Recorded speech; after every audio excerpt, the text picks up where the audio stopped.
Et salut à tous les amis. On se retrouve pour une nouvelle vidéo film en vrac, vous commencez à avoir l'habitude. Alors on ne va pas perdre de temps parce que la vidéo, je pense, va être un petit peu conséquente. Donc on va s'atteler tout de suite à mes récents visionnages.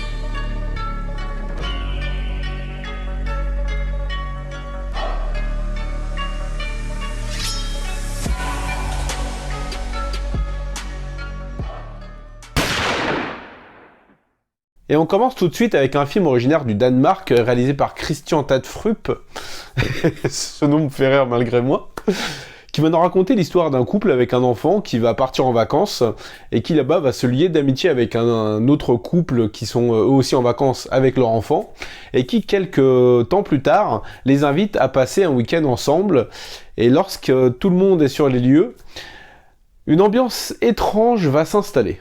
Alors c'est un film dont j'ai vu d'excellents retours sur Twitter, beaucoup de monde parlait d'une claque, et je l'ai regardé très récemment, et je dois dire que effectivement l'ambiance est le point fort de Speak No Evil. Ça commence assez normalement avant qu'on s'aperçoive que quelque chose ne va vraiment pas. Que ce soit vers le couple de personnages principal ou le couple d'amis qui va les accueillir chez eux, on va se rendre compte qu'une ambiance un petit peu étrange va commencer à s'installer et que des déviances de comportement vont se mettre en place.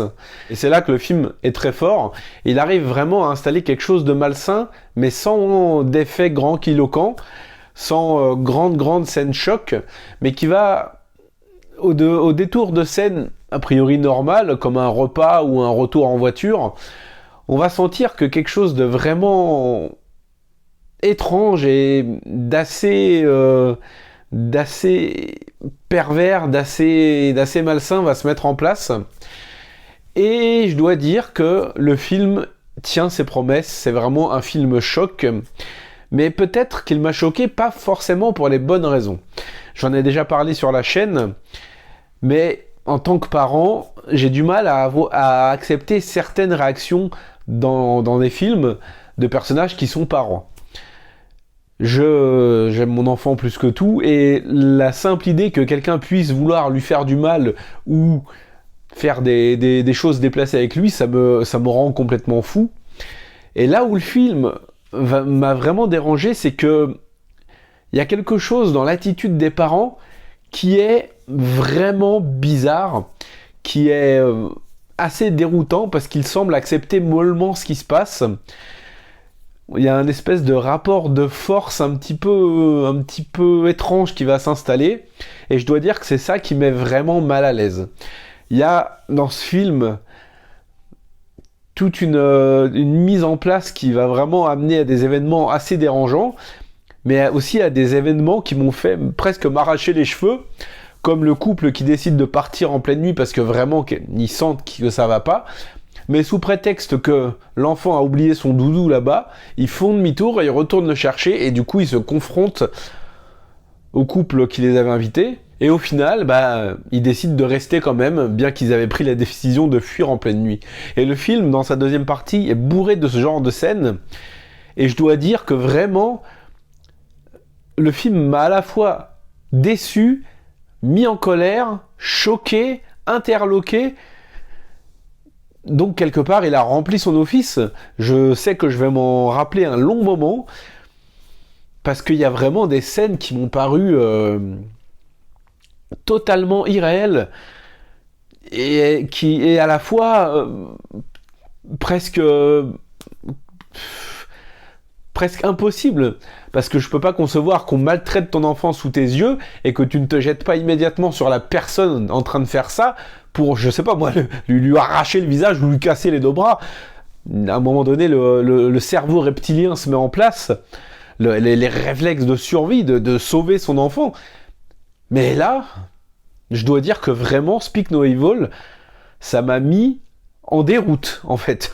Ça m'a paru invraisemblable, et en même temps, ça m'a glacé le sang. Enfin, c'est vraiment un sentiment étrange que le film a réussi à procurer. Ça m'a un peu laissé sans voix, et j'y ai pensé toute la journée, là, jusqu'au moment d'enregistrer. Donc, si vous avez vu le film, franchement, je vous demande votre avis, surtout sur la question de comment vous réagiriez si on maltraitait votre enfant sous vos yeux, parce que vraiment, moi, ça m'a vraiment un peu mis en PLS. Donc, je sais pas trop quoi penser. Je sais pas si je vous le recommande ou si je vous le déconseille. Enfin bref, ça m'a retourné la tête. Donc, si vous l'avez vu, bah, vous savez ce qu'il vous reste à faire. En plus, le film est plutôt bien interprété. Il est bien réalisé, il y a une belle photographie, il y a une musique un petit peu inquiétante, un peu trop appuyée parfois pour augmenter ses effets. Mais dans l'ensemble, c'est bien emballé. Donc voilà, Speak No Evil, bah, c'est un film qui m'a mis en déroute. Et j'espère avoir votre avis dessus. On enchaîne avec une grosse sortie, un film indien que j'ai été voir au cinéma avec mon ami Max, pas plus tard qu'hier. Un immense blockbuster qui ouvre un univers, celui du Astraverse. Je parle bien sûr de Brahmastra. Brahmastra, c'est réalisé par Ayan Mukherjee, qui avait fait ses débuts de réalisateur en 2009 avec une petite pépite, Wake Up Sid, un film que j'avais beaucoup aimé, un film très intimiste avec Ranbir Kapoor et Konkona Sen Sharma, et qui nous avait signé en 2013 Ye Jiwani Hai Diwani avec Shah Rukh Khan, et qui là donc va être le réalisateur d'une trilogie, celle de Brahmastra. Et donc Brahmastra, première partie, nous raconte comment un jeune homme interprété par Ranbir Kapoor va devoir faire face à son destin et affronter des divinités. Et je dois dire que ça a été une énorme déception. On retrouve au casting Ranbir Kapoor et Alia Bhatt, qui décidément a tué 2022 puisqu'elle était à l'affiche de RRR et de Gangubai. Et là, bah je sais pas ce qui s'est passé, mais on dirait qu'ils ont réuni tout ce qui se fait de pire chez Marvel, qu'ils ont mis une grosse dose de niaiserie et qu'ils ont balancé ça à l'écran. Alors je vais essayer de pas être trop dur, mais je dois dire que si le cinéma indien se met à faire du Marvel-like, bon, ça va être un petit peu compliqué. Je sais que le film a mis énormément de temps à être produit, qu'il a un énorme budget, qu'il a fallu énormément de temps pour peaufiner les effets spéciaux. Mais si c'est pour qu'au final, une histoire d'amour complètement lambda occupe 80% du film, que tous les pics retombent comme un soufflet dès qu'il y a quelque chose qui se met en place, je suis désolé, mais ce Astraverse, je n'en veux absolument pas. Alors on retrouve Shah Rukh Khan dans un petit rôle au début, on a bien évidemment un rôle de la légende absolue Amitabh Bachchan, mais si c'est pour rien en faire, il y avait un côté qui aurait pu vraiment être intéressant, puisqu'on va rester quand même dans la mythologie indienne avec les dieux, mais tout ça, on dirait que c'est juste en toile de fond, puisque tout ce qui va motiver l'histoire, ça va être l'amour qui unit Ranbir Kapoor et Alia Bhatt, qui sont unis à la ville comme à l'écran. Mais tout ça, même leur histoire d'amour n'a absolument aucune profondeur. Ils n'arrêtent pas de se répéter qu'ils s'aiment, mais toute leur relation est construite uniquement sur l'attirance physique, on a l'impression. On ne sait absolument rien du personnage d'Alia Bhatt, qui n'évolue pas, qui ne raconte rien, et qui passe 50% de son temps à hurler le nom de Ranbir, qui s'appelle dans le film Shiva. C'est d'ailleurs un running gag un petit peu en ce moment sur le net. Shiva, Tisha, je crois qu'elle s'appelle Tisha dans le film. Ça n'arrête pas. Les combats sont assez décevants, les scènes d'action plutôt lambda. En gros, c'est des combats à la Marvel, ils se lancent des éclairs, il y a des éclats de couleurs un petit peu partout. Mais il n'y a absolument rien d'épique. C'est long, c'est très laborieux. On est dans le récit absolument classique du héros qui va devoir affronter son destin, suivre un entraînement, et dans le cas donc du personnage de Shiva, apprendre à maîtriser le feu. Pourtant, il y a une backstory que j'ai trouvée assez intéressante, puisque le personnage a tué sa mère malencontreusement lorsqu'il était bébé, mais ils en font rien. Ils préfèrent se concentrer sur une amourette de lycée complètement banale, sans profondeur et sans impact émotionnel pour le spectateur. Bref, pour moi, ça a été une grosse déception. Je me suis franchement ennuyé. J'étais dégoûté en sortant de la salle. J'ai eu l'impression qu'il y a une perte de temps, une perte d'effort et de talent pour les acteurs. Ranbir Kapoor, c'est pas mon acteur préféré, je l'ai déjà dit, mais je l'aime plutôt bien. Mais il a presque 40 balais. Mais il a toujours ce visage d'adolescent éternel, un peu benet, un peu niais. Et lui confier des rôles comme ça... Autant dans Shamshira, je le trouvais un peu mieux parce que c'était un rôle de jeune homme un peu espiègle et tout. Et là, son rôle est pas écrit, c'est trop niais. Et tout est surexpliqué. En plus, dès qu'il y a une action un peu complexe entre guillemets qui arrive à l'écran, on a la voix d'Amitabh Bachchan qui vient nous expliquer tout le fonctionnement du truc. C'est vraiment prendre le spectateur pour un débile. Et franchement, ça m'a vraiment ultra déçu, quoi. Je pense que c'est une de mes plus grosses déceptions de l'année. Donc, je ne vous conseille absolument pas Brahmastra. C'est une espèce de compilation de tout ce qu'on a déjà vu en mieux chez Marvel. Et pour dire ça, c'est que, voilà, saupoudré d'une couche de guimauve écœurante et indigeste. C'est simple, je suis ressorti de la salle, j'étais diabétique. Bref... Brahmastra, pour moi, c'est, comme je l'ai dit sur Twitter, un grand non. Soit tout le contraire du film Projet Wolf Hunting, que j'ai eu la chance de voir à Châtelet-Léal dans le cadre de l'étrange festival, et c'est le seul film que j'ai pu caler dans mon planning cette année. L'année dernière, j'avais vu pas mal de choses, mais là, j'ai pu en voir qu'un. Projet Wolf Hunting, c'est par le réalisateur de The Age of Shadows, et ça va nous raconter l'histoire d'un vieux cargo tout moisi, qui va transporter des prisonniers et des flics jusqu'à ce qu'une émeute éclate, que les prisonniers commencent à prendre le contrôle du bateau jusqu'à ce que quelque chose débarque. Et franchement, je dois dire que c'est un film assez jouissif. Si vous avez été marqué par la violence et le gore de The Sadness, dites-vous que Projet Wolf Hunting, c'est la réponse coréenne, mais en mode film d'action. Et surtout, le plus important, c'est que Projet Wolf Hunting, c'est le meilleur film Terminator depuis Terminator 2. On se calme, c'est juste une expression. Ils nous mettent en scène un méchant d'un charisme incroyable, avec un look vraiment dérangeant, et le mec c'est un résultat d'expérience. Ce mec est mort, c'est un cadavre, il a des agrafes partout sur la gueule, il a les yeux cloués avec des agrafes. Mais surtout, le mec est une machine de guerre, et c'est par lui que tout va arriver, les scènes gore et tout, parce que on va avoir un véritable déferlement d'écrasement de tête, d'arrachement de bras, de poings qui transpercent des estomacs. On va avoir des litres de sang, mais vraiment des litres et des litres et des litres. En plus, quasiment tous les effets spéciaux ne sont pas en images de synthèse, à part vers la fin. C'est ultra rythmé, ça dure 2 heures, mais franchement, j'ai pas du tout vu le temps passer. Je me suis beaucoup amusé. C'est franchement très fun. On s'amuse beaucoup, mais c'est pas du tout un grand film. En fait, dès qu'ils sortent un peu de tout ce qui va entourer le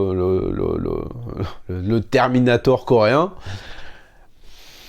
ça tient pas très bien la route, ça sent un peu l'espèce de franchise qu'ils veulent mettre en place avec des personnes génétiquement modifiées qui deviennent des surhommes, avec beaucoup de gore, mais c'est pas très intéressant.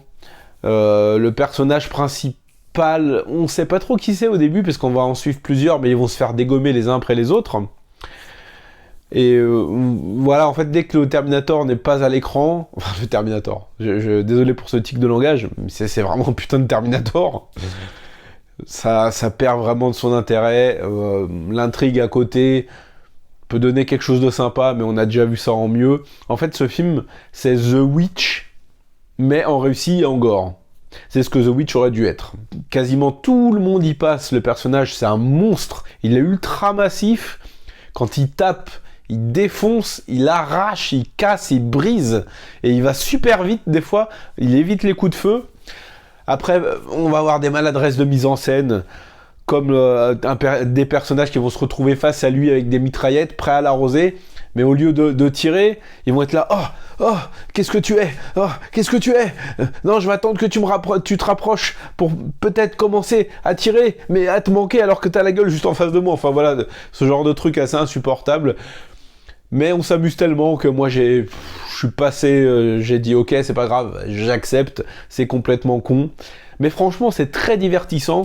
Et j'espère que le film va être rediffusé dans le cadre du festival du film coréen en octobre. Si c'est le cas, je vous invite vraiment à aller le voir, parce que c'est vraiment un actionneur ultra bourrin, ultra gore, ultra généreux, et avec un méchant ultra charismatique, qui franchement, moi, m'a énormément marqué, parce que...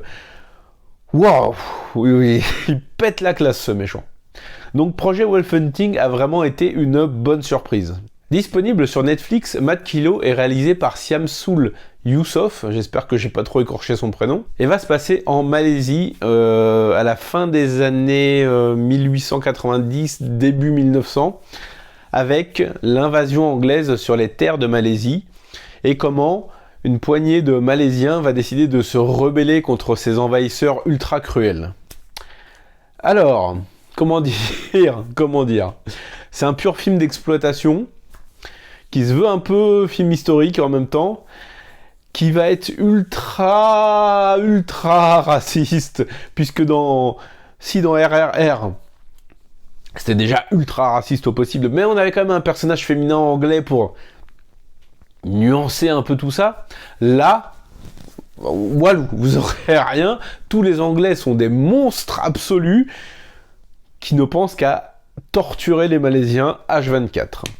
Le film va être assez cruel, ça va être sans concession. On va avoir des meurtres de femmes enceintes, des meurtres d'enfants en gros plan, des destructions de villages, et on va bien évidemment avoir une petite foule de combattants qui va défier les envahisseurs, ce qui va donner lieu à beaucoup de scènes d'arts martiaux d'assez bonne qualité. On va avoir un final assez bourrin. Après, c'est pas le meilleur film d'action malaisien que vous verrez, même si on a la présence encore une fois de Yayan Ruhian qui va jouer encore une fois un méchant, qui est toujours aussi doué, hein. Je vais pas encore m'attarder sur ce que je pense de cet acteur, je le trouve très charismatique et très doué, à tel point qu'il en éclipse le reste du casting. Là encore, on va quand même avoir des maladresses de mise en scène. Par exemple, un héros qui va se précipiter vers des soldats armés, mais vraiment on va le voir courir, les soldats qui arment qui le visent mais qui tirent pas. Ils attendent qu'il soit là et il les désarme un à un. Ou pareil, il y a une baston sur un petit ponton près de l'eau.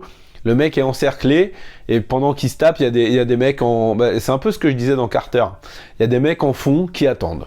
Voilà. Avec leurs fusils, ils attendent. Ils le visent pas, ils tirent pas, rien, ils attendent comme ça. C'est des PNJ, voilà. Ils attendent. Et quand le héros se retourne vers eux, c'est là qu'ils tentent quelque chose. Ça, franchement, dans un film, je l'ai déjà dit, mais c'est vraiment un truc de mise en scène qui est vraiment... vraiment, j'attends mon tour. Mais vraiment, j'attends mon tour. C'est assez agaçant. Et quand je vois ça, ça commence vraiment à me faire sortir un petit peu de la scène. Ce que je trouve dommage. Parce que le film, il fait 2 heures, mais je me suis pas globalement ennuyé, même si l'histoire n'a rien de révolutionnaire et que c'est plein de clichés. C'est pas incroyable. Ce n'est pas incroyablement mis en scène, mais ça se regarde plutôt bien. C'est un film d'action tout à fait correct, tout à fait honnête, bien patriotique, bien raciste comme il faut. Donc c'est pas le meilleur film que vous verrez sur Netflix ni même dans votre vie. Mais si vous aimez les films d'arts martiaux indonésiens, malaisiens, vous pouvez clairement y trouver votre compte. Donc c'est disponible sur Netflix, n'hésitez pas. Retournons en Corée pour un film d'action, The Killer, pas celui avec Chow Yun-fat, hein, bien évidemment. The Killer, A Girl Who Deserves to Die, qui va nous raconter l'histoire assez bateau d'un tueur qui va être obligé de prendre sous son aile temporairement une jeune ado qui va se voir entraînée dans un trafic d'êtres humains et il va devoir aller la sauver. C'est un peu plus compliqué que ça, mais je vous fais un résumé grosso merdo comme ça. Un petit film d'action plutôt sympa, qui a des scènes d'action cool, un peu John Wick dans l'influence, avec un personnage principal que j'ai trouvé assez intéressant, parce qu'il a une femme, une vie de famille assez normale, mais le mec, quand il se met en mission, il tue, sans pitié, froidement. Et il a l'air d'un peu d'aimer ça. J'ai trouvé ça plutôt intéressant quand nous présente vraiment un tueur impitoyable, hein, vraiment très doué, qui se lance dans l'action sans hésiter, qui a l'air d'y prendre un peu de plaisir, même s'il ne l'exprime pas forcément. Donc j'ai trouvé le personnage assez intéressant, le film plutôt bien rythmé. On a des scènes d'action assez fréquentes, on a du corps à corps, des gunfights, des poursuites, du combat au couteau. Ça s'arrête pas, globalement, ça dure 1h40, ça se regarde très bien. Je me suis pas ennuyé. Après, voilà, c'est un film d'action coréen de plus.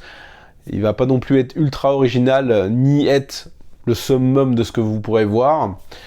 C'est plutôt bien réalisé. C'est assez violent dans ces scènes d'action. Il y a un peu de gore. L'histoire est plutôt bateau, déjà vu 1000 fois dans 1000 autres films. Ça cherche juste à être efficace et je dois dire que franchement ça remplit assez bien son office. Si on n'est pas trop exigeant, qu'on a envie de passer un bon moment pendant 1h40, The Killer, A Girl Who Deserves to Die, A Girl Who Deserves to Die, Brian is in the Kitchen, ça fait vraiment le taf de manière plutôt efficace.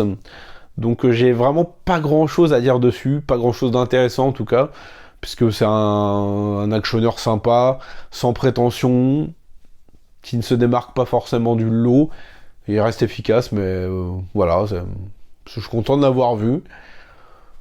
À vous de me dire ce que vous en avez pensé, si vous l'avez déjà vu. Et pour finir cette vidéo, j'ai vu Fall, suite à la critique d'Alex Lafuite en vidéo, qui va nous raconter comment deux jeunes femmes se retrouvent piégées au sommet d'une immense tour de communication, qui est vraiment ultra méga haute. Un film qui n'est pas bon à voir pour les personnes qui souffrent de vertige comme moi, parce que c'est assez immersif. Bon, le récit, je suis un peu mitigé. On va se taper des gros clichés quand même. La femme qui a perdu son mari, qui a besoin de reprendre confiance en elle et qui va être aidée en cela par une amie qui va la motiver donc à accomplir ce défi. Amie dont on va apprendre un peu plus tard qu'elle a une relation avec le mari décédé. Ça vraiment, j'ai trouvé ça inutile. En plus, le personnage a un tatouage d'une citation que le mari aimait bien dire, donc c'était obligé que sa veuve le voie. Ça vraiment, scénaristiquement, je me suis dit putain les mecs, sans déconner quoi, on a vu ça 10 000 fois, ça apporte rien franchement, si ce n'est que l'ami l'a trahi quelque part mais qu'elle essaie de se racheter. Franchement, ça m'a pas du tout convaincu. Le film reste quand même très immersif, franchement moi j'ai eu le sang un petit peu glacé à plusieurs reprises parce que vraiment je flippe du vide, moi c'est un truc de fou. Et on a vraiment des plans où, la vache, c'est dur à regarder quoi. On va avoir beaucoup de suspense, des personnages qui essaient vraiment de s'en sortir en trouvant comme l'a dit Alex, des solutions intelligentes. Après, j'ai été frustré sur pas mal de choses, notamment le final qui casse un petit peu le truc. Mais j'ai passé quand même un bon moment, je peux pas dire le contraire. C'est assez bien joué. Il y a quelques facilités quand même dont j'ai parlé, mais globalement, c'est un bon survival, si je peux dire ça comme ça. Donc voilà, ne laissez pas tomber ce film, parce qu'il s'appelle Fall. Voilà les amis, n'hésitez pas à me dire dans les commentaires ce que vous avez pensé des films que je vous ai présentés. Si vous ne les avez pas vus, n'hésitez pas à revenir me donner votre avis une fois que vous les aurez visionnés. Va y avoir... Je vais prendre quelques jours pour souffler un petit peu, je suis un petit peu fatigué, donc il n'y aura pas forcément de vidéo tout de suite, mais du lourd arrive assez prochainement. Je veux pas trop vous en dire plus, mais voilà. Et j'ai envie de bosser sur d'autres projets que sur des vlogs à chaud, sans préparation, ni montage, ni écriture. Il va y avoir du lourd qui arrive, je veux pas trop vous en dire, mais ça arrive très prochainement. C'est un projet que j'ai mis en place et que je suis content d'avoir pu finaliser cette année. Donc voilà. On se retrouve pour parler de cinéma asiatique dans quelques temps. Et on se retrouve pour parler de cinéma tout court très vite. Prenez soin de vous les amis, n'hésitez pas à me laisser un petit commentaire, et à très vite. Ciao. Qui va nous raconter l'histoire d'un couple avec un enfant qui va partir en vacances, qui va se lier d'amitié avec un autre couple qui ont eux aussi en vacances.